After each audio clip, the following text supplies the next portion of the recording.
Le réveil sonne. J'aimerais juste ne pas me réveiller aujourd'hui.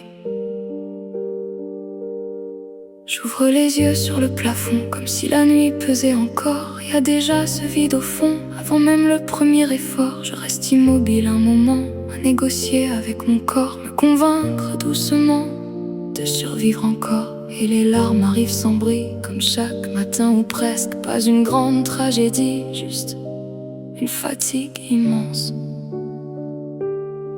Mais faut se lever, faut s'habiller, être un visage acceptable pour traverser la journée.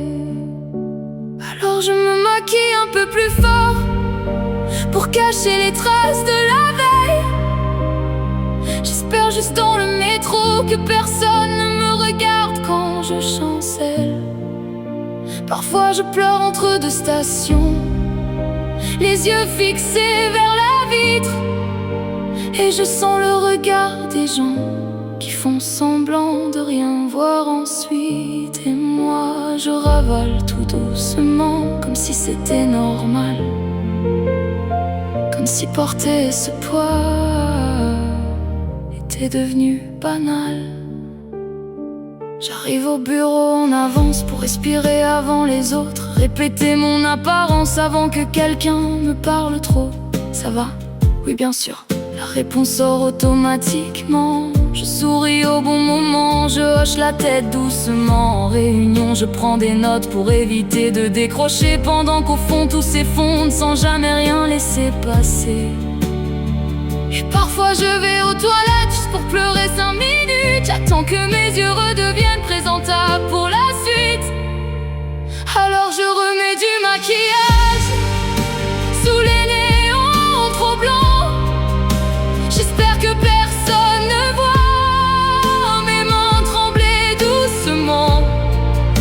Je fais semblant d'être normal dans l'ascenseur, dans les couloirs, pendant que mon esprit répète qu'il est trop fatigué pour y croire. Et le plus dur dans tout ça, c'est pas seulement la douleur, c'est devoir la cacher encore pour assurer les autres autour.